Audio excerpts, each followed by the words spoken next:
do 4º Fórum das Academias de Ciências de Pernambuco. Tivemos ontem um dia muito importante, tivemos um dia muito rico de informações, né? Foi bem aproveitado e esperamos que o dia de hoje seja tão ou mais brilhante do que o de ontem, pelos temas que estão sendo propostos para a nossa reunião. Então, com essa abertura, mais uma vez, dando as boas-vindas aos participantes do dia de hoje, nós gostaríamos de anunciar a primeira palestra, que é intitulada Seminário Nordestino, Inovação e Desenvolvimento Sustentável. Esse tema será abordado do ponto de vista de um preâmbulo, de uma abertura, pelo Dr. Joacy de Aquino, seguido da continuação do Dr. Tibério Rômulo, e com as figuras do Dr. Tony Sampaio e Thales Vital como debatedores. Eu vou passar a fazer uma leitura rápida de mini currículos dessas pessoas, para que os presentes que estão nos acompanhando possam ter uma ideia dessas pessoas, do valor dessas pessoas. Vamos começar com o mini currículo do Dr. Joacy Rufino de Aquino, que é economista, filiado ao Corecon do Rio Grande do Norte, graduado em Economia pela Universidade do Estado do Rio Grande do Norte, no ano de 2000, mestre em Economia Rural e Regional pela Universidade Federal de Campina Grande, em 2003. Atualmente é professor adjunto 4 da Universidade do Estado do Rio Grande do Norte, campus de Açu, sócio efetivo da Academia Açuense de Letras, AAL, e sócio do Centro Internacional Celso Furtado de Políticas para o Desenvolvimento. Foi agraciado com o título de Economista do ano 2016 pela Corecon Rio Grande do Norte. Ocupou o cargo de representante regional entre 2017 e 2021 e é o atual vice-presidente da região Nordeste da Sociedade Brasileira de Economia, Administração e Sociologia Rural, a SOBER, na gestão de 2021 a 2023. Tem experiência na área de economia, com ênfase em economia rural e regional, atuando nos seguintes temas: agricultura familiar e desenvolvimento rural, avaliação de políticas públicas, financiamento rural, políticas sociais para o campo, pobreza rural e meios de vida sustentáveis, economia do Nordeste semiárido, desenvolvimento econômico e meio ambiente, socioeconomia do Rio Grande do Norte e da microrregião do Vale do Açu. Participa como pesquisador dos seguintes grupos de pesquisa: Gestão do Território e Desenvolvimento Regional, o ERN, Desenvolvimento Regional, Agricultura e Petróleo, também da UERN, Laboratório de Estudos Rurais e Grupo de Estudo de Pesquisas Agrícola, Alimentação e Desenvolvimento, do GEPAD, da Universidade Federal do Rio Grande do Sul. Em seguida, vou passar a ler o mini currículo do Dr. Tibério Rômulo Romão Bernardo, engenheiro civil pela Universidade Federal da Paraíba, possui mestrado em Engenharia e Estruturas pela Escola de Engenharia de São Carlos, na Universidade de São Paulo, e em Gestão Empresarial pela Fundação Getúlio Vargas. No Banco do Nordeste, há 21 anos, já exerceu as funções de analista de negócios, consultor, coordenador de estudos e pesquisas, gerente executivo e gerente geral nas áreas de negócios corporativos, políticas de financiamento, infraestrutura, meio ambiente, inovação, desenvolvimento territorial e inteligência econômica. É o chefe do Escritório Técnico de Estudos Econômicos do Nordeste, o ETENE, desde 2016, e é o atual presidente da Comissão de Ética do Banco do Nordeste. Em seguida, farei a leitura do mini currículo do Dr. Tony Sampaio. Possui graduação em Engenharia Econômica pela Universidade Federal Rural de Pernambuco, mestrado em Economia pela University of California System, mestrado em Economia Agrícola pela University of California System, doutorado em Economia Agrícola também pela mesma universidade, pós-doutorado pela University de Oxford, pós-doutorado pela Universidade de Grenoble e pós-doutorado pela Universidade de Illinois Systems. Atualmente é professor titular da Universidade Federal de Pernambuco, consultor do Banco Mundial e assessor da coordenação de aperfeiçoamento de pessoal de nível superior.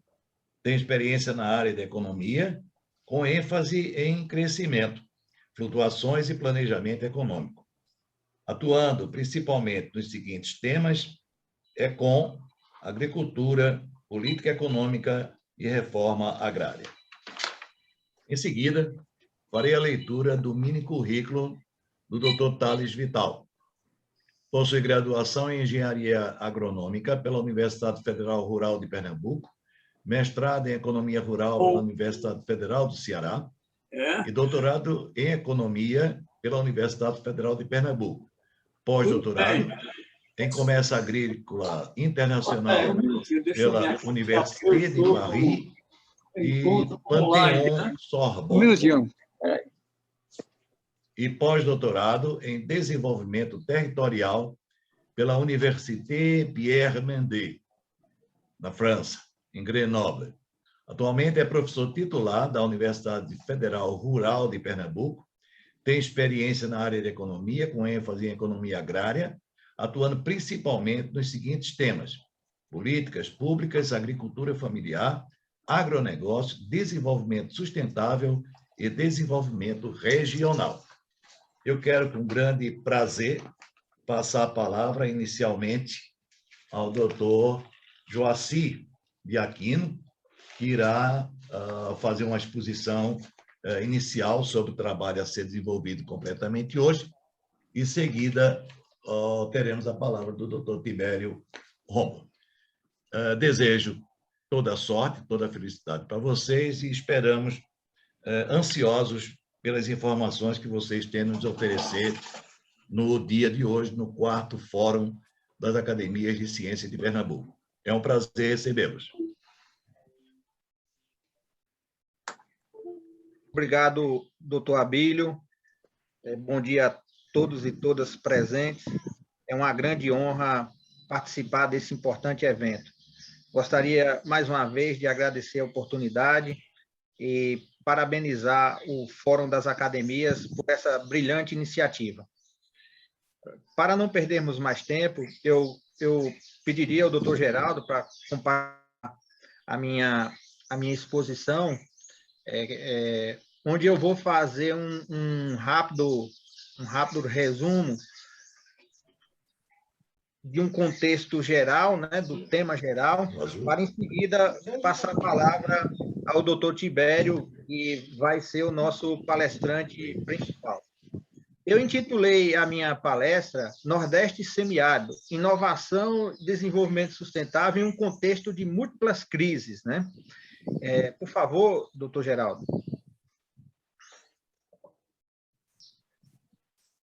Eu não consigo passar daqui. Meu objetivo com essa exposição é fazer uma rápida contextualização da socioeconomia do Nordeste e do semiárido, buscando destacar alguns aspectos da realidade regional naquilo que eu estou chamando de um contexto de múltiplas crises: crise sanitária, crise econômica, crise social e crise ambiental. Eu acho que esse tema do 4º Fórum, né, da necessidade de elevar o IDH do semiárido nordestino, ele tem que ser inserido nessa discussão maior de múltiplas crises que o país e a região enfrentam. Por favor. Bem, inicialmente, eu gostaria de destacar que o Nordeste e o semiárido, nos últimos anos, apresentaram taxas de crescimento do PIB, o Produto Interno Bruto, é o indicador que mede a produção de riqueza, bastante significativas. Porém, o nosso grande desafio é em relação ao Índice de Desenvolvimento Humano, porque esse crescimento, mesmo na fase de maior prosperidade, ele tem apresentado dificuldade de se refletir em indicadores de qualidade de vida. Por favor, doutor Geraldo. Eu trago aqui para vocês uma tabela que ela mostra a evolução do PIB do semiárido dos estados do Nordeste e do semiárido nordestino como um todo, certo? Sem querer me alugar muito, como a gente pode perceber, nesse período de 99 até 2013, o PIB do semiárido nordestino cresceu substancialmente.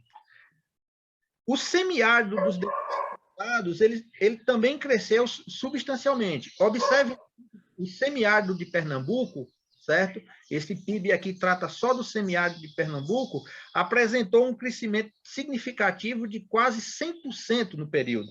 Como eu já coloquei, e um dos principais gargalos que nós enfrentamos é em relação ao Índice de Desenvolvimento Humano, que é o tema principal desse fórum. Por favor. E aí, quando a gente observa os dados, esse aí é o último dado que nós temos de IDH, porque o IDH ele é elaborado a partir dos censos demográficos. E o último censo demográfico foi em 2010. De lá para cá, outras pesquisas já foram realizadas, mas esse aí é o dado oficial que a gente tem de IDH. Então, aqui nós temos o semiárido brasileiro, e o que nós constatamos é que 60% dos municípios do semiárido brasileiro apresentam IDH baixo e 39% IDH médio. Então, aqui eu tenho uma legendazinha que tem as variações, né? Porque o IDH ele é um índice que mede a qualidade de vida, ele é um indicador agregado da renda, da saúde e do nível educacional da população. Ele varia de 0 a 1. Quanto mais próximo de 1, mais desenvolvido é aquele território. E um dado interessante é que todos os municípios do semiárido brasileiro, apesar dos substanciais avanços verificados no final do século XX e no início do século XXI, apresentam IDHs abaixo do IDH do Brasil, que é de 0,727. Por favor. Eu também coloquei uma tabela aqui na sequência para a gente ver como tem evoluído ou como se caracteriza o IDH dos estados do semiárido nordestino, certo? Então, aqui eu tenho IDH muito baixo, IDH médio, IDH alto e IDH muito alto, certo? Vamos olhar apenas o caso de Pernambuco. Em 2010, felizmente, Pernambuco só tinha um município com IDH muito baixo. Mas 84 municípios de Pernambuco tinham IDH baixo, que estavam nessa faixa aqui de 0,500 até 0,599. E 37 municípios, né, de Pernambuco tinham um IDH médio. E com IDH alto ou muito alto, não tinha nenhum município, né, segundo o dado de 2010. Para o conjunto do semiárido, era essa a realidade, certo? Então, esse tema que o Fórum está tratando do IDH, ele é um tema central, porque essa questão da qualidade de vida da população dos nossos municípios, principalmente dos municípios que estão fora da zona de abrangência das capitais, né, dentro do espaço do sertão, dentro do polígono das secas, esse tema é um tema central e que está na ordem do dia. Por favor, doutor Geraldo. Só que uma coisa que pouca gente sabe e que eu apresentei em um evento da própria SOBER é que o PNUD, em parceria com o IPEA, em 2017, eles fizeram uma divisão do IDH. Eles dividiram o IDH, entre outras coisas, entre o IDH rural e o IDH urbano. E aí a gente fez uma descoberta bastante interessante. Por favor, doutor Geraldo. E a descoberta é a seguinte, ó. Aqui nós temos o IDH do Brasil, 0,727, e aqui é o IDH das zonas rurais do Brasil. E aqui é o IDH das áreas urbanas do Brasil. Então, o que nós observamos? É que há uma desigualdade significativa entre a qualidade de vida nas áreas rurais e nas áreas urbanas do país. Observem que o IDH do Brasil, o IDH médio, é 0,727. O IDH das pessoas que moram no campo, na média do Brasil como um todo, 0,586. E o IDH das cidades, 0,75.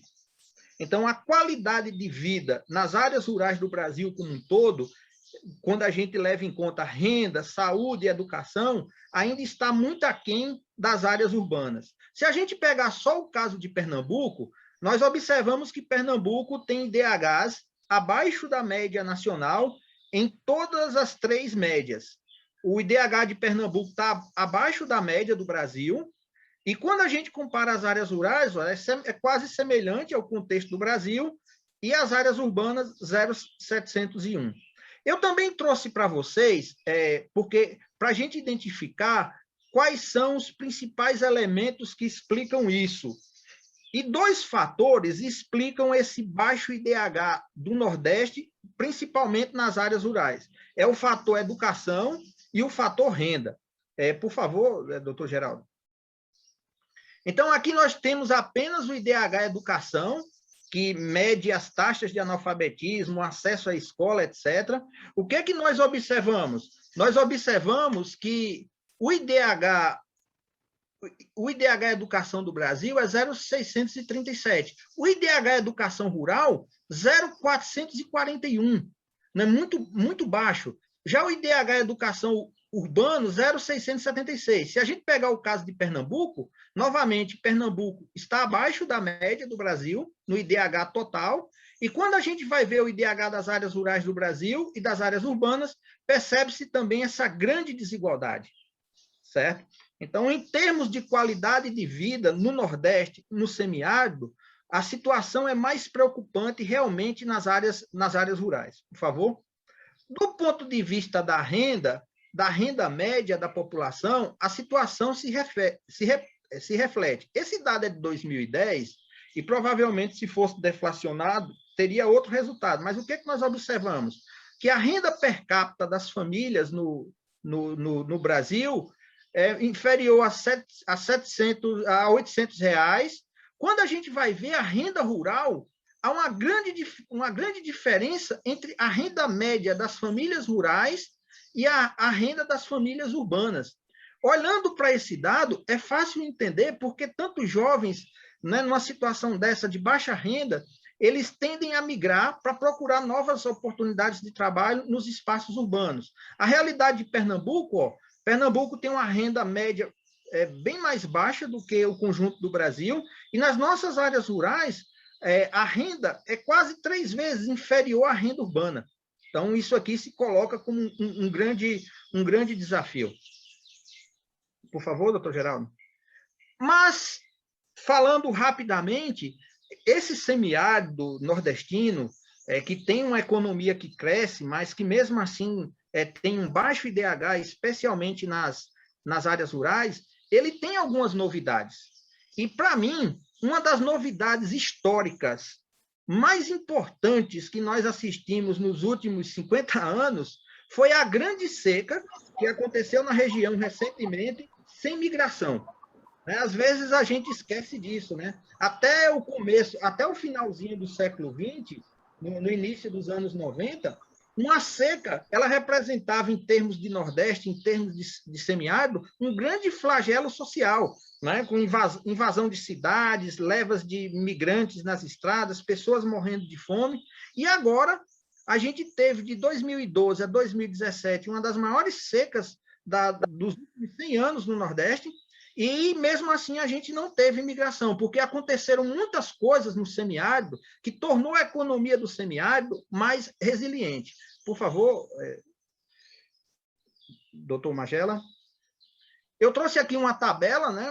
Uma tabela que ela faz um resgate histórico dos episódios de seca no Nordeste, no semiárido, do século XVI ao século XXI, e essa grande seca que nós assistimos no período recente, ela só foi comparada a uma outra grande seca que aconteceu no século XVIII. Só que nessa época aqui, centenas e centenas de pessoas padeceram, né, por conta do estio. E aqui o semiárido se mostrou extremamente resiliente, inclusive com dados demográficos. Não houve um êxodo rural acentuado, segundo trabalhos que nós fizemos recentemente, por conta dessa seca prolongada. E por que isso aconteceu? Por que esse semiárido está mais resiliente? Por favor, doutor Magela. A resposta para isso está em alguns estudos, inclusive de renomados economistas e economistas pernambucanos, né? Eu aqui, no meio da literatura, eu citaria aqui 3 trabalhos que, para mim, são centrais. Um artigo que a professora Tânia Bacelar publicou no livro do BNDES, em 2014, onde ela mostra um conjunto de transformações que aconteceram no semiárido nordestino e no Nordeste como um todo, que tornaram a economia do semiárido mais forte, mais resiliente às secas. O próprio doutor Gustavo Maia Gomes, que a maioria de vocês conhece, né, um grande economista nordestino, ele batizou esse novo contexto que nós vivenciamos de sertões não euclidianos, não é? Porque os sertões do semiárido, no final do século XXI, em meados do século XXI, apesar ainda do baixo IDH em relação ao Brasil, apesar das desigualdades, é um sertão totalmente diferente do que era o sertão no início do século XX, certo? E também um outro trabalho extremamente importante, publicado na Revista Econômica do Nordeste, do professor Cícero Péricles de Carvalho, né, da UFAL, onde ele analisa essas transformações que aconteceram no semiárido e tornaram o semiárido mais resistente. Por favor, doutor. Bem, nesse semiárido nordestino, a pressão antrópica é muito forte. Então, nós sabemos que o semiárido nordestino, o semiárido brasileiro é o semiárido mais povoado do mundo, né? E o Censo Agropecuário de 2017 mostrou que nesse semiárido brasileiro, que inclui também o norte de Minas, quase 5 milhões de pessoas sobreviviam a partir de atividades agropecuárias.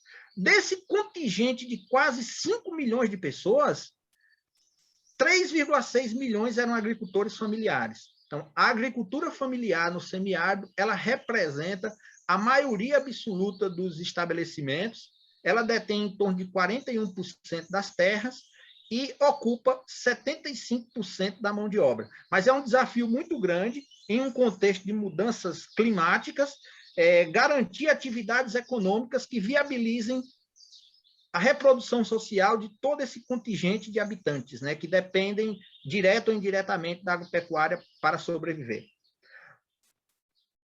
Por favor, doutor Magela. Uma coisa que nós temos que levar em conta é que a saída para o semiárido, né, em termos de política pública, em termos de estratégia de desenvolvimento, ela tem que ir além da agricultura. E por que ela tem que ir além da agricultura? Porque as famílias que vivem no rural do semiárido, as famílias que vivem no rural do Nordeste, elas não são necessariamente de agricultores. Estudos que nós fizemos recentemente, a partir de dados da PNAD, que é a Pesquisa Nacional por Amostra do Domicílio, mostram isso, que tem havido uma queda das famílias estritamente agrícolas e tem aumentado o número de famílias que combinam a agricultura com outras atividades, inclusive nas cidades, e também tem crescido o número de famílias rurais do Nordeste, do semiárido, que moram no campo e não são mais agricultores, que têm o campo como lugar de moradia. Isso sendo possibilitado por conta tem ideia, mas não... do desenvolvimento dos meios de transporte. Doutor Geraldo, aconteceu algum problema que a tela sumiu para mim.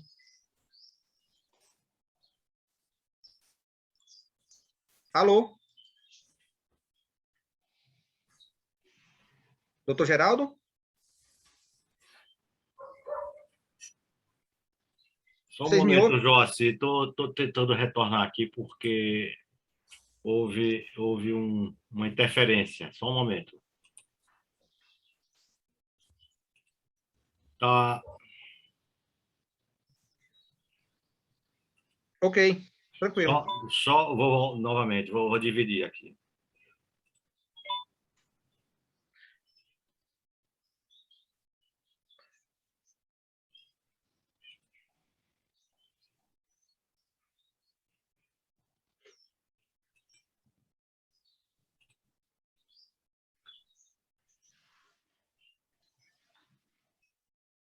pode seguir.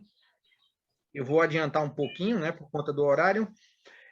Como eu estava dizendo, então, a gente tem que pensar estratégias para a inserção das famílias rurais que vão além da agropecuária. E entender que o campo, no semiárido do Nordeste, no século XXI, ele é um espaço de vida das famílias. Se o campo é um espaço de vida, então as políticas públicas elas não podem ser apenas políticas agrícolas. Se a gente quiser elevar o IDH rural do Nordeste, do semiárido, a gente tem que investir em outras coisas, como, por exemplo, educação, saúde, acessibilidade à internet, etc. Né? É isso que esse dado ele traz para nós. Tudo isso tem que ser pensado em um contexto de múltiplas crises. Crise econômica, crise social, crise ambiental. Por favor, doutor Magela. Anterior.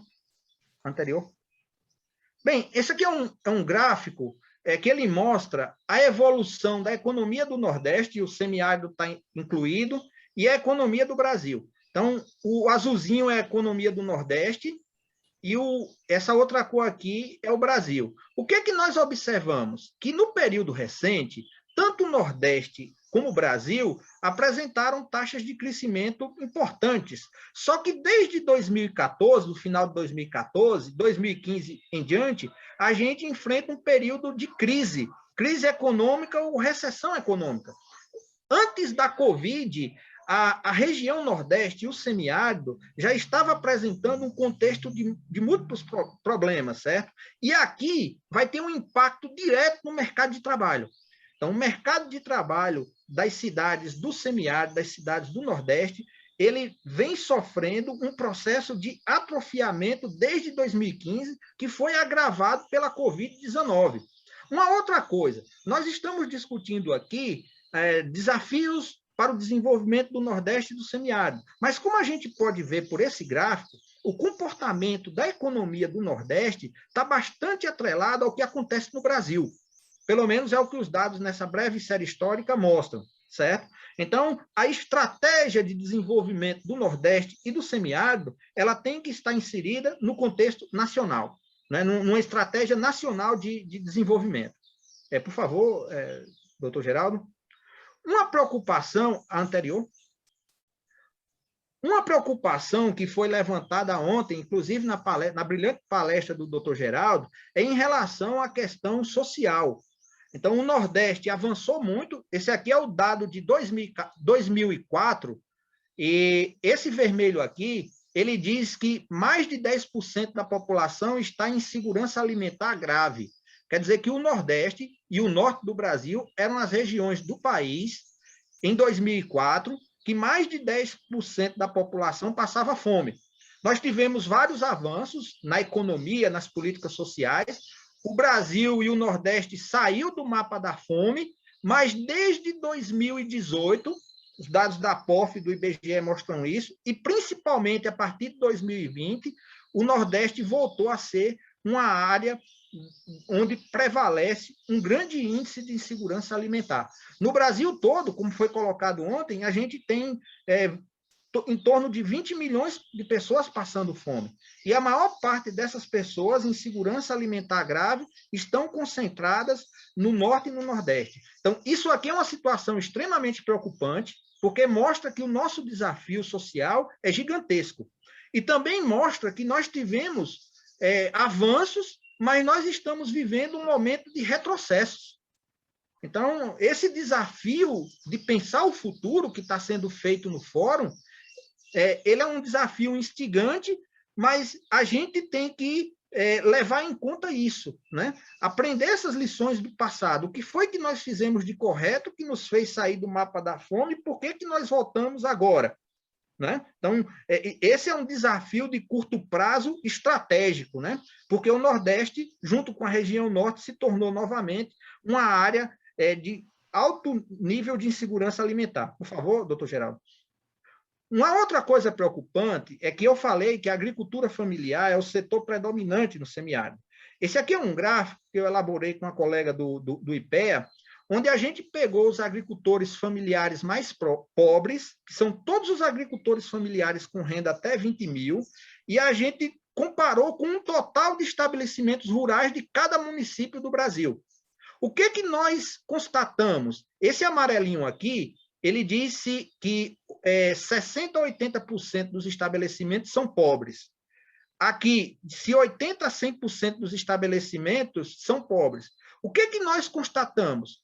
Que no semiárido nordestino, em pleno século XXI, a maioria absoluta dos nossos estabelecimentos rurais são estabelecimentos de baixa renda.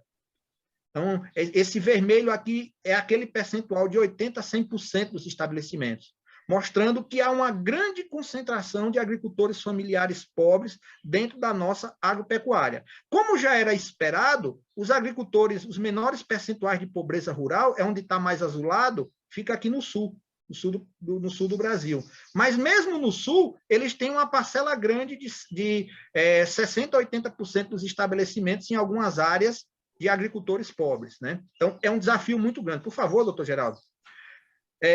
Eu não podia deixar de colocar esse dado, porque, como eu falei, um dos limites do nosso IDH é educação. Esse aí é o dado do censo. Aí, eu peguei o universo de estabelecimentos familiares do censo, aqueles 75% dos estabelecimentos do semiárido, e eu fiz o levantamento do nível educacional desses agricultores. Observem que 90% dos agricultores familiares do semiárido brasileiro, eles têm até o fundamental, o primeiro grau.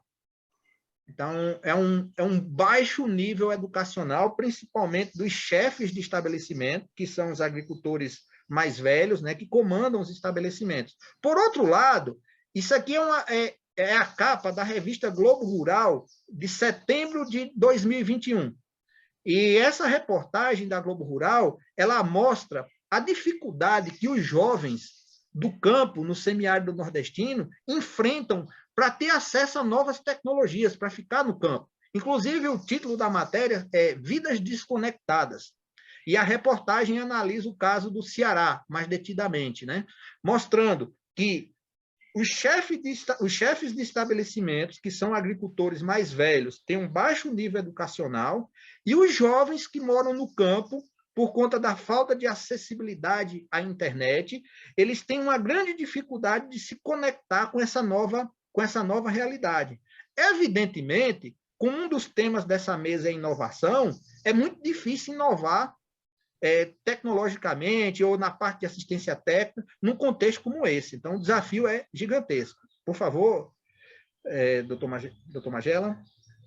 E o desafio é ainda maior por um tema que foi falado ontem, e acredito que o doutor Padilha, na sequência, vai aprofundar, o tema das mudanças climáticas, né? Aqui é uma matéria de capa da Folha de São Paulo, de 11 de agosto desse ano, onde eles destacam que a mudança de clima acelera a criação de um deserto no semiárido do tamanho da Inglaterra. Então, especialistas estimam que 13% da área do território do semiárido já está desertificada. E esse azul aqui são áreas em processo de desertificação. Então, é um desafio muito grande gerar renda para incluir aquelas centenas de agricultores em um contexto de mudanças climáticas, em um contexto de acesso a tecnologias da informação extremamente limitado, e exige uma estratégia de desenvolvimento altamente criativa. Por favor, doutor Magela.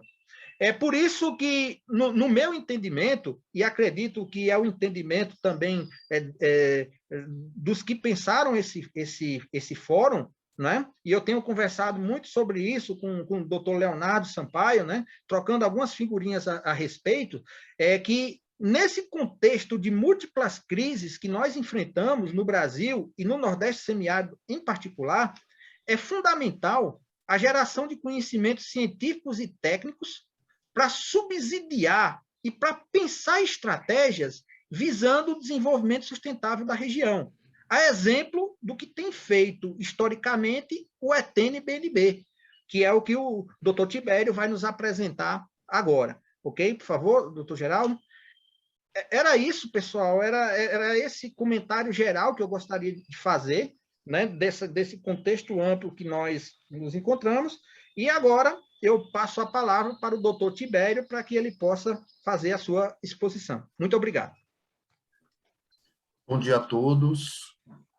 Meu nome é Tibério Romão, como já fui apresentado pelo doutor Abílio, quero, em nome dele, inclusive, cumprimentar a todos aqui, em especial também o professor Joaci, agradecer o convite aí do Fórum das Academias de Ciências do Estado de Pernambuco. Eu sou paraibano, mas tenho raízes, né? Meu avô, ele veio para Paraíba a partir de Afogados da Engazeira, em Pernambuco. Então, eu tenho um carinho muito grande pelo Estado e parte da minha família, claro, é pernambucana também. Então, acima de qualquer coisa, é uma honra, e eu não falo isso de forma protocolada, de forma uma satisfação mesmo, uma honra pessoal mesmo participar desse evento. Venho com esse objetivo, né, de apresentar um pouco para vocês do ETEN, né, do Banco do Nordeste, e falar um pouco sobre esse órgão, né, que o banco tem, que o banco dispõe, e que tem um papel aí fundamental para subsidiar a atuação do Banco do Nordeste dentro de uma região absolutamente desafiadora, como a palestra aí brilhante do professor Joaci destacou de forma muito objetiva, né? A gente tem uma realidade repleta de desafios, e essa realidade tem o Banco do Nordeste como a principal instituição financeira promotora desse desenvolvimento, promotora dessa tentativa de se fomentar o desenvolvimento numa região assim com tantos desafios, como ficou muito claro na apresentação do professor Joaci. Pronto. Então, pessoal, o ETEN, ele foi criado, né? O ETEN, o Escritório Técnico de Estudos Econômicos do Nordeste, ele foi criado junto com o Banco do Nordeste. Na própria lei de criação do banco, existia lá um dos dispositivos, era justamente a necessidade da criação de um órgão de inteligência econômica, de assessoria econômica, que pudesse ajudar o banco a cumprir a sua missão. Em 1952, há quase 70 anos, portanto, a história do Banco do Nordeste iniciou-se com aquele grupo de economistas que formavam, né, naquele instante, a primeira equipe do ETEN. Então, o ETEN, ele precedeu, de fato, a operacionalização dos financiamentos do Banco do Nordeste, porque, de fato, foram aquelas pessoas lá atrás que, munidos aí, né, das informações, da ciência, eles conseguiram moldar o que seria um modelo de atuação de um banco de desenvolvimento com as características da nossa região, tentando justamente estabelecer as relações, estabelecer os vínculos, as vertentes de atuação, e naquele momento, lá atrás, tendo em vista a necessidade de atuação dentro de uma região que tinha dificuldades bastante conhecidas e uma necessidade de desenvolvimento muito grande, essa equipe ela conseguiu gerar o que seria aquele embrião da atuação do banco e que veio, né, ao longo desses 70 anos aí promovendo o desenvolvimento da região a partir dos recursos que ele dispõe e que disponibiliza a cada ano para os empreendedores. O Banco do Nordeste, como os senhores sabem, ele pega como público-alvo desde aquele microempreendedor informal, inclusive, com microcrédito, até os grandes projetos estruturantes da região. Atualmente, o banco tem se destacado muito no financiamento dos grandes parques eólicos da região, do ponto de vista das grandes infraestruturas. Mas sem esquecer jamais, inclusive, 95% dos nossos clientes são pequenos empreendedores, né? Tanto no meio rural como no meio urbano. Então, a montagem de uma estrutura que consiga conciliar o financiamento numa região, como a gente viu agora na palestra do professor Joaci, uma região que tem desafios e tem níveis de desenvolvimento reduzidos em relação à média nacional. Conciliar essas questões do financiamento com elevado risco de crédito e a necessidade de que o banco seja sustentável, né, que o banco consiga mostrar resultados para a sociedade, é um desafio constante. E esse desafio ele é subsidiado, em parte, claro, pelas informações, pelos estudos, pelas pesquisas que o ETEN vem promovendo ao longo aí dos últimos 70 anos, né? Então, dos quase 70 anos que a gente vem desenvolvendo esse trabalho.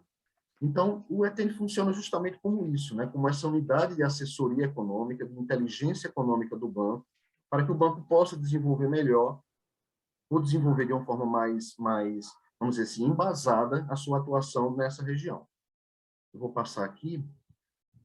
Então, hoje, as principais atividades do ETN são produzir pesquisas e estudos globais, setoriais, conjunturais, de cenários e de oportunidades de investimento para a região. A gente tem um foco no semiárido muito forte também. Propor diretrizes econômicas para o planejamento do banco, aquele que eu já falei um pouco para vocês. Nós também temos uma célula dentro do ETN que faz exclusivamente a avaliação das políticas e dos programas de financiamento do banco. Então, por exemplo, quando o banco lança um determinado programa, quando o banco quer avaliar, por exemplo, os impactos dos seus programas de microcrédito urbano e rural, ele vem ao ETN e solicita, e nós contratamos ou desenvolvemos com nossas equipes essas avaliações para subsidiar o banco naquela vertente de, olha, esse programa eventualmente pode não estar gerando o impacto que o banco espera, ou que a sociedade espera. Então, diante de uma informação como essa, por exemplo, o banco pode, eventualmente, alterar suas condições de financiamento, alterar a abrangência, escopo do programa, condições bases e condições dos programas, enfim, de forma que a gente consiga, claro, aumentar a efetividade com eficiência, né? Esse é um grande desafio. E o ETN faz a produção de informações que permitem a tomada de decisão mais acertada ou mais assertiva por parte dos administradores do banco, né? E, finalmente, nós gerenciamos dados e informações estatísticas, econômicas, sociais e financeiras, claro, que sejam de interesse da região. O ETN tem, assim, talvez juntamente com a SUDENE, o maior banco de dados, assim, consolidado, vamos dizer assim, da região Nordeste, né, da sua área de atuação como um todo. A estrutura do ETN hoje ela é formada por 4 células. Uma célula, aquela eu acabei de falar, né, a célula que avalia políticas e programas do banco, né, uma célula que fornece esse subsídio para nós mesmos, assim, a gente tenta identificar, para nós que eu falo banco, né, a gente tenta identificar impacto, níveis de eficiência das nossas políticas, dos nossos programas, justamente para tentar aprimorá-las de forma contínua. A célula de estudos e pesquisas macroeconômicas, né, que reúne principalmente os economistas que realizam a parte de projeção, a parte de cenário, elaboração de definição de perspectivas, tendências da economia regional para os próximos anos. Então, essa célula ela pensa, vamos dizer assim, o futuro da região e tenta projetá-lo, sob o ponto de vista das principais variáveis macroeconômicas.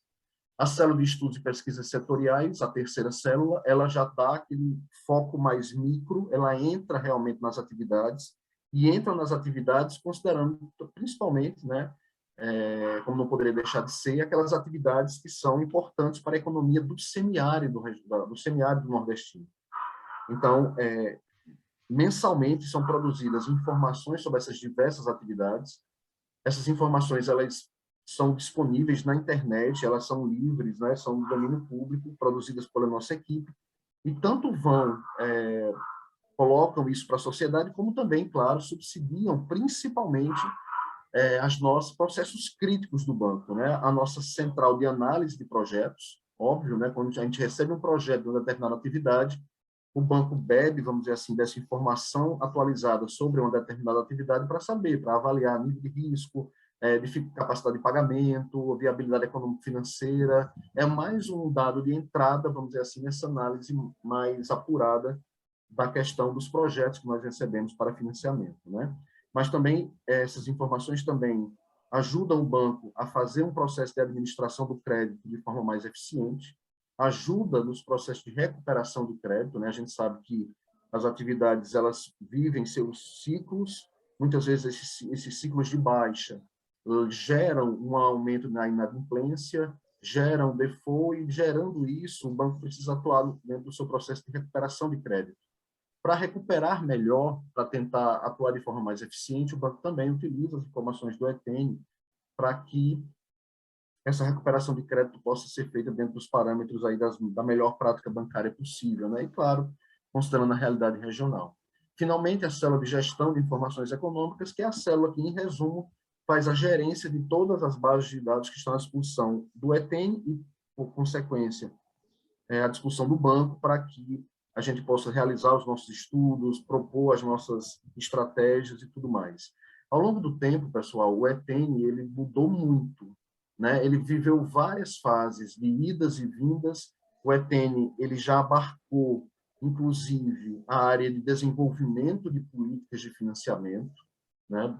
Abarcou também a área de estratégia do banco, né? Já teve também, sob sua gerência, a questão dos fundos não reembolsáveis, que vocês devem conhecer também, que são aqueles fundos que o banco dispõe. A cada ano, o banco aloca uma determinada quantidade de recursos justamente para promover pesquisa e difusão de tecnologias na região, com recursos não reembolsáveis, né? Então, o banco lança editais, o banco faz atendimento de balcão também, com esses recursos. Esses recursos, em algum momento da história, também tiveram sob a guarda do ETN, sob a gerência do ETN. Hoje não estão, mas temos ainda uma forte relação, até porque o relacionamento com a academia, de certa forma, tem no ETN, dentro do Banco do Nordeste, o principal foco, aí, o principal ponto focal dessa relação, né, entre o banco e o meio acadêmico.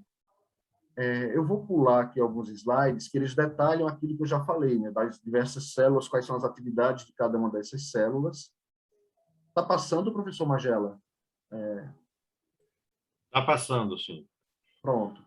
Então, os produtos do ETN, senhores, eles ficam totalmente, como eu falei, né, totalmente à disposição da sociedade como um todo, da academia, do meio empresarial, a partir do portal, principalmente do portal do Banco do Nordeste, e atualmente o banco tem uma biblioteca digital específica, né, integrada aos principais portais, aos principais repositórios de informações do mundo, da Europa, dos Estados Unidos. Então, na hora que a gente coloca uma publicação do ETN, essa publicação ela automaticamente passa a fazer parte dos principais índices, né, dos principais repositórios, e isso também, claro, acessível pela internet, os endereços estão aí, vão ficar disponíveis para os senhores, mas na parte da página do banco, na internet, bnb.gov.br, estudos e pesquisas, aí tem acesso, todo mundo tem acesso a esse acervo, a essa produção, e é uma produção que é atualizada quase que diariamente pela nossa equipe.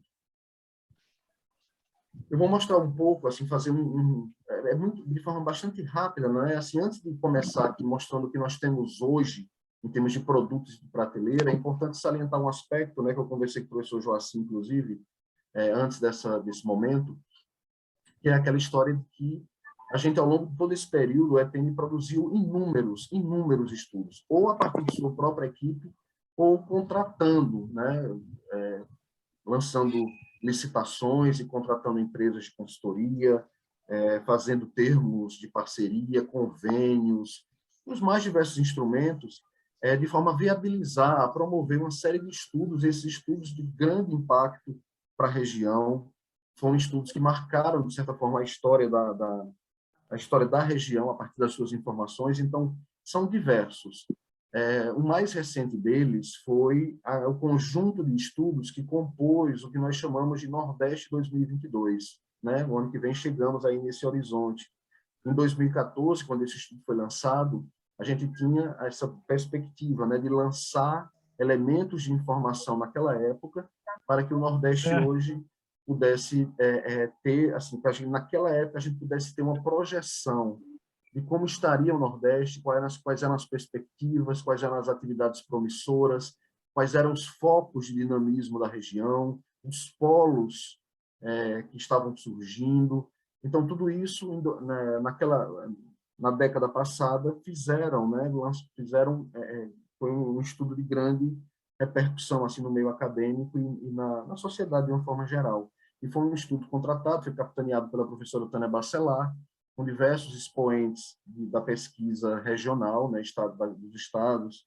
Então, foi realmente marcante. Mas, antes disso, grandes estudos também, estudos bastante interessantes, foram disponibilizados pelo ETN, todos também estão disponíveis na área de cadeias produtivas, a parte de semiárido também, inovação, mercado de trabalho. Então, são inúmeros oportunidades de investimento, inclusive por Estado também. Então, ao longo da história, esse acervo está lá disponível na Biblioteca Digital. Algumas informações estão sendo alimentadas ainda, porque a Biblioteca Digital ela foi lançada esse ano, né, no meio da pandemia, e estamos aí nesse processo aí contínuo de alimentação, tanto de novos conteúdos, como de resgate, de digitalização daqueles materiais um pouco mais antigos e que tinham sido produzidos em papel, né? Então, voltando agora para o momento atual, a gente tem diversos produtos dentro do ETN, aí eu vou destacar alguns. O informe macroeconômico é um informe semanal que o ETN lança, e é lançado na internet também, onde a gente faz esse apanhado da macroeconomia com destaque na região Nordeste, com destaque nos estados também. Antes, o ETN tinha um enfoque muito regional, e a gente percebia que, no nível estadual, as pessoas sentiam necessidade de entender a sua realidade macroeconômica, a realidade do estado de Pernambuco, a realidade do estado da Paraíba, em termos dos indicadores de atividade econômica, de finanças públicas, de mercado de trabalho, né, indústria. Então, a gente tinha essa preocupação e, finalmente, a gente conseguiu endereçar essa questão a partir do informe macroeconômico, que é um produto disponível na nossa página na internet também.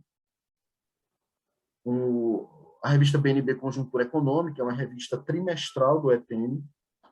A gente também disponível ela em forma de e-book, né? Então é só chegar lá e acessar, baixar. Tem vários artigos aí que fazem essa consolidação da conjuntura regional e com destaque para os estados também a cada trimestre.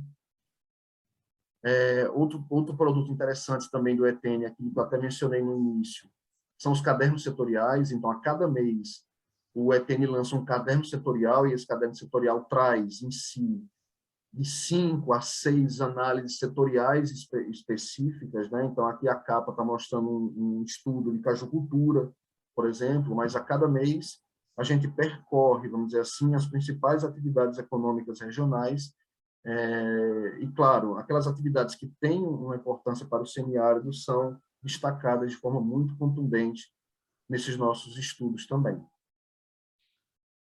Um produto também aí de grande relevância para a academia, né, como realmente uma referência na questão da publicação dos grandes artigos, dos melhores artigos sobre a economia regional, é a Revista Econômica do Nordeste, né, uma revista que a gente vem desenvolvendo aí uma série de iniciativas para ampliação e para melhoria do seu nível acadêmico, né? Então, fizemos, inclusive, agora o que a gente chama de uma tomada de preços, vamos dizer assim, no mercado, para a questão da administração desse periódico de uma forma mais focada mesmo, contratar uma empresa que possa se debruçar sobre a questão da administração do periódico, inclusive fazendo a inclusão, né, a possibilidade de tornar essa revista uma revista bilíngue, né? Então, todos os artigos já receberem aí, a partir do banco mesmo, a tradução, a princípio, para o inglês, para que a gente possa acessar novos públicos e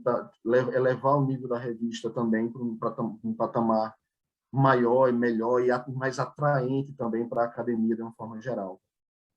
Então, a revista econômica ela é trimestral também, já temos artigos suficientes para todas as edições de 2022 e 2023, e por isso a gente lança edições especiais também ao longo do ano, edições extraordinárias. A última que nós lançamos foi, inclusive, uma parceria com o professor Joaci, em que ela se debruçou sobre a agricultura familiar do Nordeste, com uma revista de grande repercussão e que gerou várias, assim, aquela história de você lançar um produto que é atraente, que as pessoas também, eu quero um desse também para a minha região. Então, isso gerando aí uma referência e um impacto importante aí para a academia nacional, digamos assim. Outro produto, né, um produto que é corriqueiro do ETN, são os nossos artigos também. Então, a nossa equipe, ela, ao longo do tempo, ela vai produzindo artigos decorrentes, inclusive, dos trabalhos que são desenvolvidos, né? Então, também estão disponíveis de forma gratuita e para todo mundo, tranquilamente.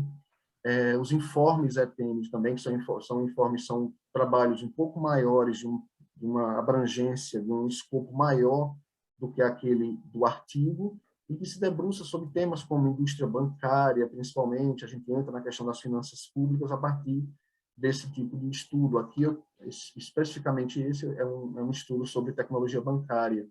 e a gente coloca essa informação para tentar situar o banco em relação aos seus principais concorrentes, em relação ao que está vindo aí de desafio, a questão das fintechs, a questão das moedas digitais, das criptomoedas, né, das startups da área financeira, que trazem de forma muito interessante, né, alternativas para os clientes. E o banco, claro, nós somos, acima de tudo, um banco, e a gente precisa estar antenado com essas tendências e, claro,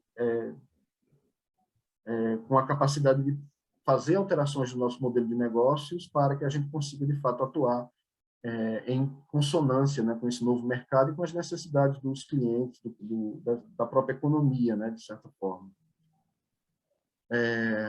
Existem informes ETN que são específicos para determinados segmentos da economia. Então, esse, por exemplo, é um informe ETN-NPE. Então, os nossos pesquisadores, eles se debruçam sobre a realidade desse público e aí começam a produzir informações que ajudam tanto clientes como quem atende esses clientes pelo banco, né, a conhecer essa realidade e a poder tanto atender melhor como fazer uma melhor análise das propostas de financiamento. Outro produto do ETN é o nosso boletim ETN, é um produto bimestral. Esse boletim ele lança para a sociedade todo o trabalho de avaliação que foi feito nos últimos meses, né? Então, a cada 2 meses a gente lança, olha, atualmente os trabalhos em andamento são esses, e a gente concluiu outros trabalhos e os resultados, as conclusões desse trabalho são mostradas nesse boletim, inclusive com todos os links para quem tiver interesse ter acesso à publicação em sua íntegra, né? Então, é mais um produto também disponível na internet. Um produto que nós lançamos esse ano foi o cenário macroeconômico estadual, né? Então, aquilo que eu falei no início, a gente entrou nessa lógica dos estados, que era algo que a gente, ao longo do tempo, não vinha fazendo, fazia de forma assim pontual, né? Agora não, agora já tem uma equipe trabalhando com esse olhar sobre os estados, então eu trago aqui o cenário macroeconômico do estado de Alagoas. Então, isso foi para a nossa equipe, né? A nossa equipe, que eu falo, a equipe geral do banco, a equipe nos estados, nos municípios, um subsídio muito interessante para se conhecer melhor, para ter um conhecimento mais aprofundado mesmo, daquela realidade em que eles estão inseridos de forma permanente, né? Entendendo melhor essa realidade, podendo, a partir disso, prestar um melhor serviço aos nossos empreendedores. Outro trabalho é a economia em números e gráficos, onde a gente também coloca, aí um enfoque já é diferente, onde a gente também coloca essa questão de uma forma mais visual. Então, existem infográficos, existem mapas, inclusive, também, onde a gente procura colocar aquelas informações mais áridas, assim, um pouco mais de difícil leitura, de uma forma um pouco mais visual, para facilitar justamente o entendimento tanto da sociedade como um todo, como, claro, também dos nossos colegas que estão espalhados aí na rede de agências do banco. Outro trabalho, um trabalho anual nosso, esse relatório de resultados e impactos do FNE, o Fundo Constitucional de Financiamento do Nordeste, é a principal fonte de recursos do banco, né? A cada ano, atualmente a gente está aí oscilando entre 20 a 25 bilhões de reais por ano dentro desse fundo. E a cada ano também a gente precisa dizer para a sociedade, para a academia, para o meio empresarial como um todo, e para os governos, né, que impactos, que resultados esse fundo aplicado pelo Banco Nordeste vem trazendo para a sociedade, para a economia regional. Então, esse relatório é um relatório um pouco mais robusto, é quase que uma peça de prestação de contas mesmo.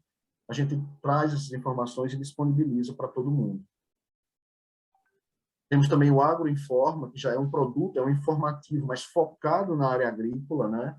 Então, também disponibilizado na internet, está no aplicativo do banco. Então, aquele cliente o cliente do agronegócio, os médios produtores rurais utilizam esse tipo de informação como subsídio importante para eles, porque a gente, de certa forma, traz esse olhar sobre a região que muitas vezes não é encontrado nos noticiários ou nos informativos de nível nacional, né? A gente faz esse recorte, produz conteúdo também e alimenta esse informativo e o disponibiliza de forma geral também. Então, existem outras publicações, por exemplo, o Boletim ETN Energia, é um boletim mensal, em que a gente faz em que apresenta, né, um panorama e também, claro, cenários desse mercado de energia, né? A região Nordeste vem, ao longo dos anos, se transformando a sua matriz energética, né, deixando de ser uma região dependente da energia vinda de outros estados para se tornar autossuficiente e futuramente até exportar essa energia para os outros estados, né, principalmente a partir da fonte eólica e crescendo de forma significativa a fonte solar também. Então, a gente alimenta o banco e a sociedade com informações sobre como é que está esse mercado, como é que ele vem se comportando, quais são os riscos, quais são as oportunidades. Semana passada, por exemplo, tivemos uma palestra, né, promovemos uma palestra sobre o hidrogênio verde, né, que é uma nova perspectiva, aí, uma nova fonte que vem surgindo. O estado do Ceará tem projetos, tem iniciativas nesse sentido, então a gente está atento, tentando antecipar para a nossa rede a possibilidade de que, em breve, recebamos também no banco projetos para financiar esse tipo de energia. Então, dentro dessa lógica, boletim ETN Agronegócio, boletim ETN MPE, a parte de cenário bancário, que traz essa realidade da indústria bancária nacional, e, finalmente, as estimativas de impactos econômicos das operações de crédito, né? Então, a gente faz vários reportes, por exemplo, eu quero saber os impactos, a estimativa de impactos do microcrédito do Nordeste. O ETN também disponibiliza esse tipo de informação a partir das nossas ferramentas, principalmente da matriz insumo-produto do Nordeste, que é um instrumento que o Banco Nordeste detém e que o utiliza tanto para planejamento como para estimar, né, vamos dizer assim, o resultado do nosso trabalho, de certa forma, né? Então, como eu falei, o boletim ETN Energia, mais uma vez, apenas mostrando aqui. E, pessoal, assim, em termos de perspectivas, né? Então, como vocês viram, existe um portfólio aí de vários produtos disponíveis para a sociedade. O ETN a gente tem agora, por exemplo, como perspectiva aí para os próximos anos, né? Para o próximo ano, principalmente, alguns temas de relevância que nós já recebemos aí. Tivemos uma mudança recente na diretoria do banco, na sua presidência, e aí já recebemos direcionadores assim de trabalhos que essa diretoria atual pretende, né, tem a intenção de que sejam desenvolvidos por nós para alimentar estratégias de atuação do banco nos próximos anos. Eu acho que o principal ponto é a questão da infraestrutura regional, e aí a gente está em parceria com o Banco Interamericano de Desenvolvimento, reiniciando tratativas para o desenvolvimento de um programa que a gente estima que ultrapasse o valor de $1 bilhão, assim, inicialmente, com o primeiro ano. É um programa que vai atuar, a exemplo do que foi o Prodetur, né, que transformou a realidade do turismo na região há algumas décadas. Possa também transformar a realidade daquelas infraestruturas de menor porte, né, que possibilitem melhorias logísticas, melhoria no transporte de cargas, dentro da nossa região, e a gente sabe como a infraestrutura tem um impacto de rede muito forte, né? Então, os estudos para esse PRODEPRO, para esse Programa de Desenvolvimento Produtivo, que é um programa que tem um foco na infraestrutura, já estão em andamento, já tivemos reuniões com o Banco Interamericano, e o ETN é uma das unidades que coordena e que, vamos dizer assim, acompanha e subsidia esse tipo de parceria. A gente tem também vamos iniciar, né, o ano de 2022 com estudos dentro dessa área de energia solar para o semiárido. Principalmente, a gente vai conciliar, né, energia solar com instrumentos de irrigação para o semiárido, para que a gente possa dar subsídios para o banco poder definir a sua forma de atuação mais fortemente nessas duas vertentes que a gente considera interessantes. Navegação de cabotagem também recebemos como sendo algo a ser desenvolvido, atualização de estudos por parte do ETN, com vistas a realmente apresentar a possibilidade da gente ter, ou até promover mesmo, a elaboração de projetos dentro dessa área, né? A gente tem uma carência até do projeto em si, apesar de existirem intenções, né? Então, são linhas de financiamento, linhas de estudo, linhas de pesquisa que a gente vai passar a desenvolver a partir dos próximos meses, né? E, finalmente, comunicar a todos também a atualização da nossa matriz de insumo-produto do Nordeste. Como eu falei, é um instrumento importantíssimo para o ETN, para fazer essas estimativas de impacto. Então, já estamos também em conversas adiantadas com as equipes que vão fazer essa atualização. Claro, vai ser uma licitação, a gente vai lançar a licitação para a contratação da empresa, da consultoria, que oferecer a melhor proposta, envolvendo aí a questão de preço e técnica, claro. para os próximos anos. Então, pessoal, senhores, eu termino por aqui. Assim, eu tentei fazer, realmente é muita informação para passar. Eu tentei dar para vocês, trazer para vocês como é que o ETN atua hoje. Então, assim, o ETN hoje, eu mostrei mais ou menos esse portfólio de atividades, de produtos que nós disponibilizamos, e me coloco aqui inteiramente à disposição para tirar dúvidas, para participar aí das discussões futuras.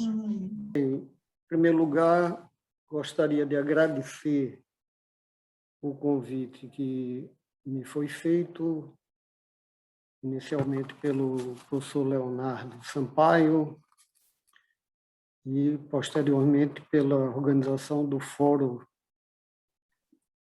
o 4º Fórum das Academias de Ciência de Pernambuco, coordenada pelo Dr. Abílio. Então, é um prazer imenso estar aqui participando.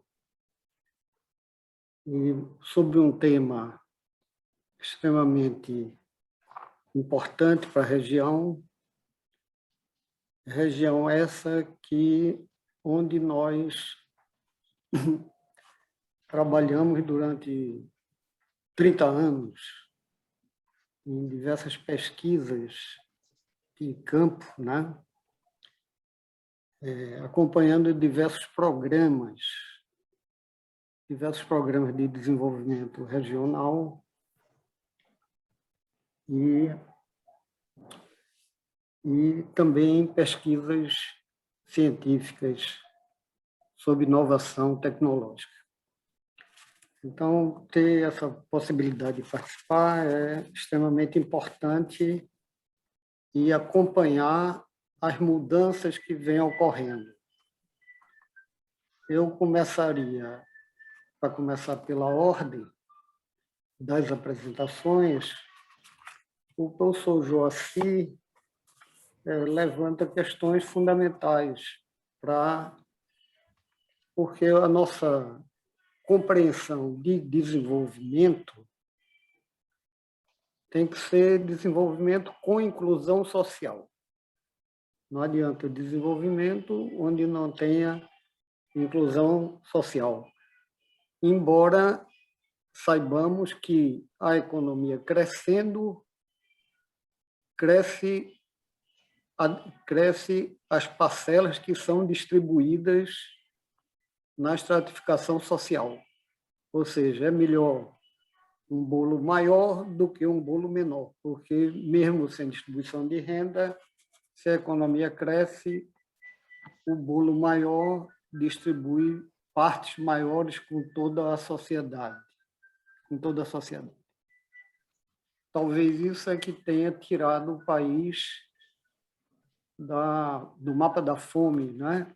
Há alguns anos atrás, e agora, como o bolo está sem crescer, volta, a fome retorna.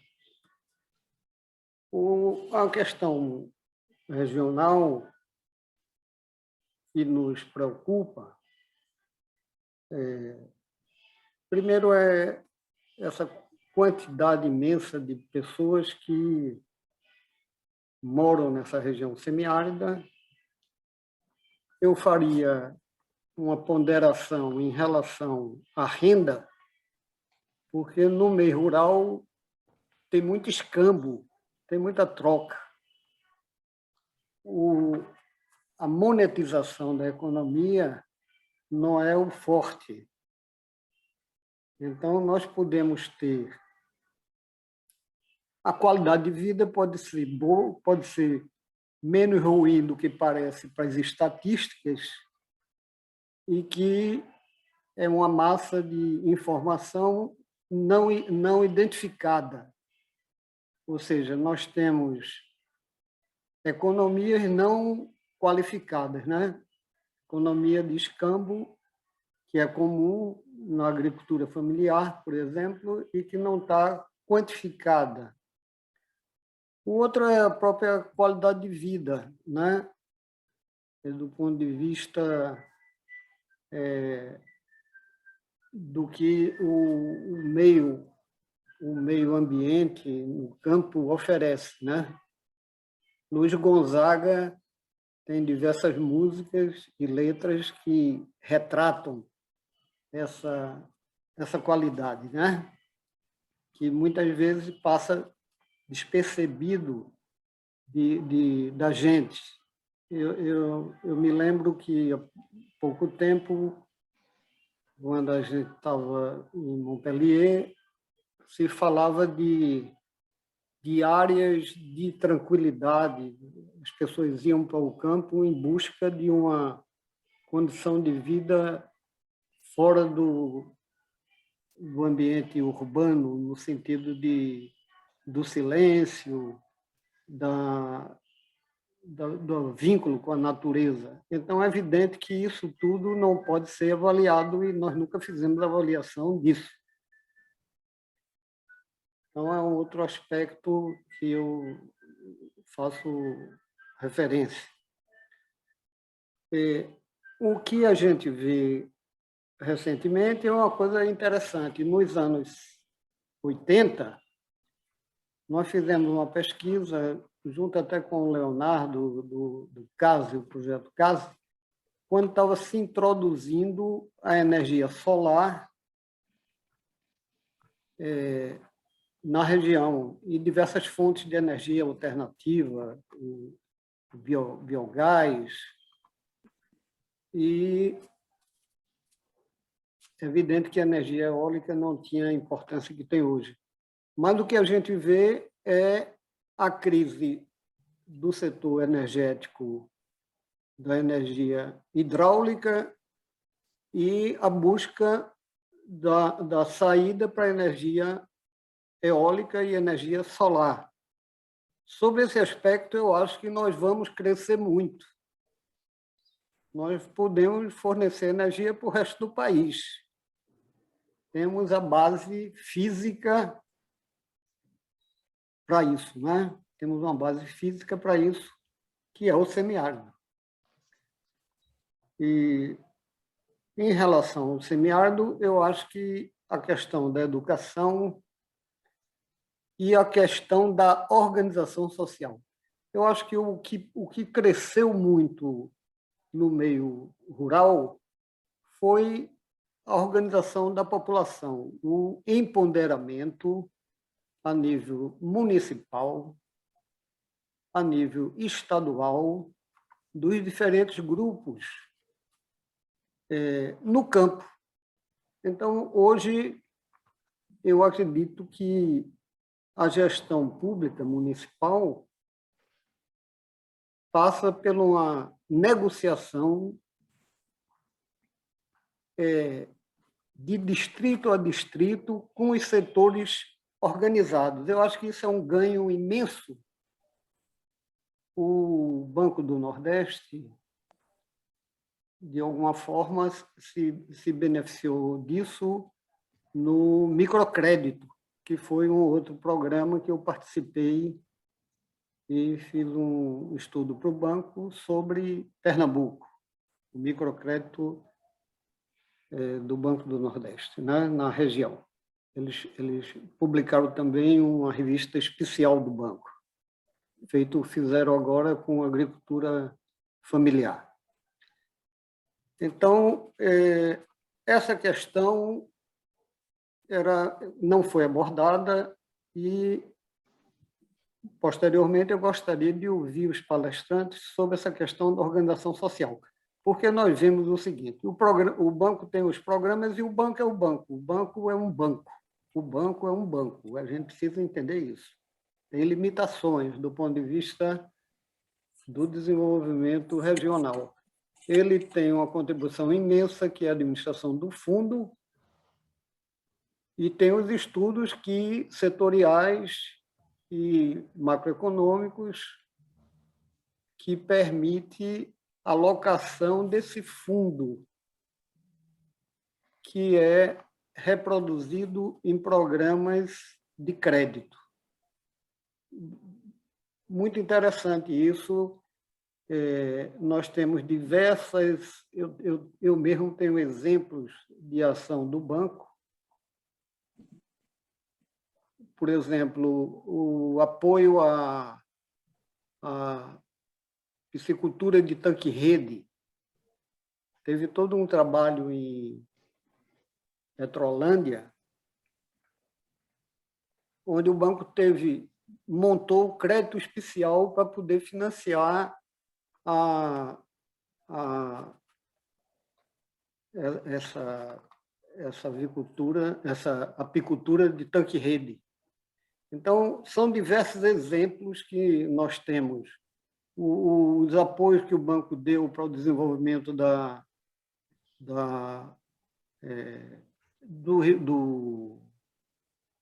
de Petrolina, né, da região do vinho e da uva em Petrolina. Então, nós temos apoio que o banco dá, no caso do Piauí, onde nós estivemos montando um projeto para o FIDA.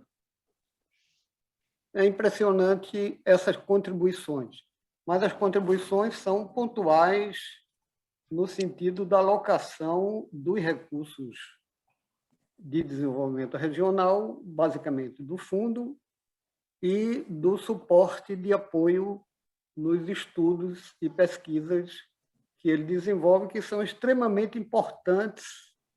Eu acho que tem um acervo aí imenso de dados que foram sendo acumulados durante esses mais de 50 anos de existência dessa agência, né? Passa governo, entra governo, mas tem se mantido esse aporte de patrimônio, né, regional, né, extremamente importante. E nós vemos aí, pelo que foi apresentado, esses estudos vêm crescendo porque, com o encolhimento da Sudene, o banco tem sido chamado para assumir papéis que antes não eram prioritários, né? Não era do seu foco. Então, o que é que eu posso dizer? Posso dizer o seguinte: é necessário ampliar a articulação com os grupos locais, nos municípios, para que se dê esse desenvolvimento, porque nós precisamos do quê? Precisamos de eficiência na gestão pública municipal, cuja fiscalização vem aumentando por conta dos grupos imponderados, né? E isso pode ajudar em todos esses processos de alocação financeira para aumentar a eficiência.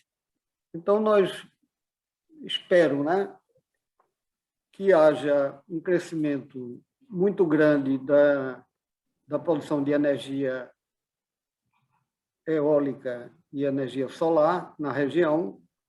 O banco está tendo esse papel de financiar. Vai financiar a solar agora, né?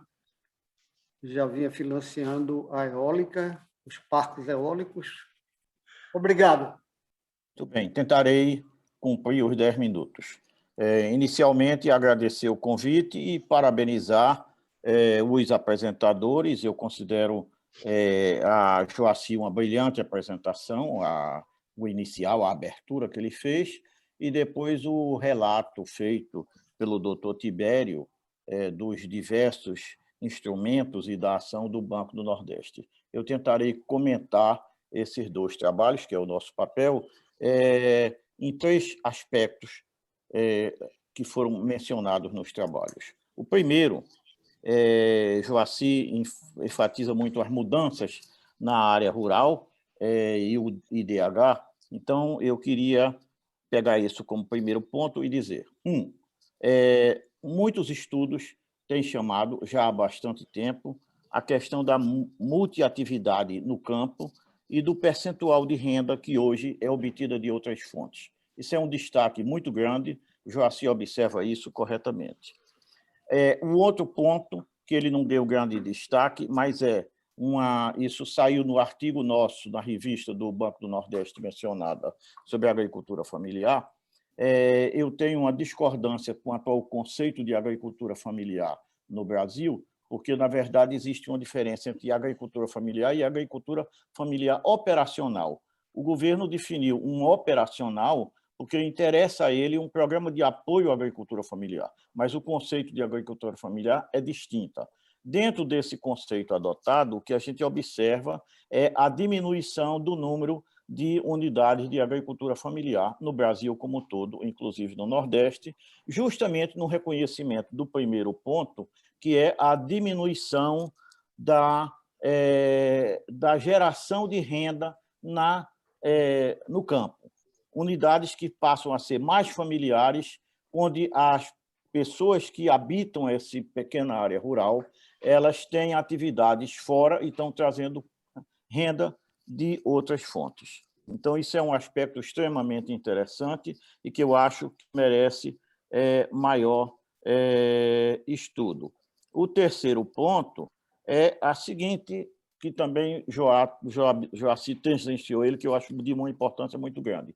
A importância das transferências do governo federal, elas são diretamente relacionadas por suprir, como a Amartya Sen chamou nos seus estudos, ter uma renda estável. Então, as transferências do governo, dentro da pluriatividade da população no campo, elas constituem uma renda estável que são responsáveis justamente pelo menor impacto em épocas de crise e em épocas de seca. Isso, para mim, é o fundamental dessas políticas de transferência. Elas deram essa resiliência, usando uma expressão que Joaci usou, exatamente à população para que ela atravessasse períodos de seca e esse período de crise agora, sem que ocorressem os episódios do passado de migração, fome e morte, como no início do século XX, até meados do século XX. Transferências do governo foram e são essenciais para isso. Tem um outro rebatimento dessa diminuição de ocupação e de uso da terra, que é o seguinte: a área da Caatinga está sendo melhor preservada. Isso foi motivo de um estudo, que foi um livro publicado, eu acho que talvez muitos não conheçam, eu estou com ele aqui na minha mão, chamado Caatinga, que foi publicado pela Springer, nos Estados Unidos, há 3 anos. É um conjunto de estudos. Infelizmente, nós temos publicado muito mais no exterior do que no país, em que se discute justamente o futuro da Caatinga. E, sob diversos aspectos, essa Caatinga hoje está melhor preservada no passado e, dada ao encaminhamento dessas questões da pluriatividade, diminuição da agricultura familiar, diminuição do uso da terra no semiárido, isso significa uma melhor preservação ambiental da Caatinga, com impactos positivos sobre a flora e sobre a fauna. Por fim, juntando esses aspectos todos aqui, o que nós precisamos é de um melhor estudo que a gente entenda, ou estudos que a gente entenda melhor para onde a gente vai no futuro, inclusive com a diversidade dessa questão de desigualdade e pobreza no campo. Para mim, o que está ocorrendo, isso tem várias implicações, é que a população é cada vez mais velha no campo e é uma população também que depende cada vez mais das transferências do governo.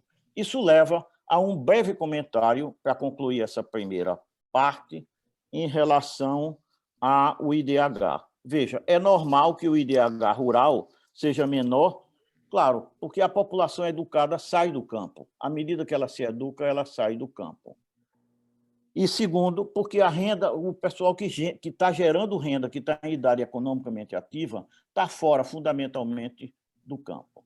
Então, isso é normal que isso ocorra, mas o ideal é que a gente voltasse a estudar algo que se estudou muito no passado, que foram os polos regionais. A população está se mantendo não na agricultura, está desenvolvendo outras atividades, predominantemente nas pequenas cidades do interior. E essas precisam ser motivo de uma atenção maior para a melhoria das condições nessas cidades. E isso vai, com certeza, elevar o IDH nesses aspectos. Então, isso é o primeiro ponto. é uma reflexão em cima do trabalho de Joaci, é uma provocação para que a gente entenda melhor essas mudanças e o porquê da explicação de algumas coisas. O segundo aspecto que eu queria iniciar é em relação à apresentação do Dr. Tibério, é uma provocação. Eu também, como ele, temos um ponto em comum. A minha família vem por parte da minha mãe, é da Ingazeira. E ele me disse que é de Afogados da Ingazeira. Aí eu queria pegar esse ponto para fazer uma provocação.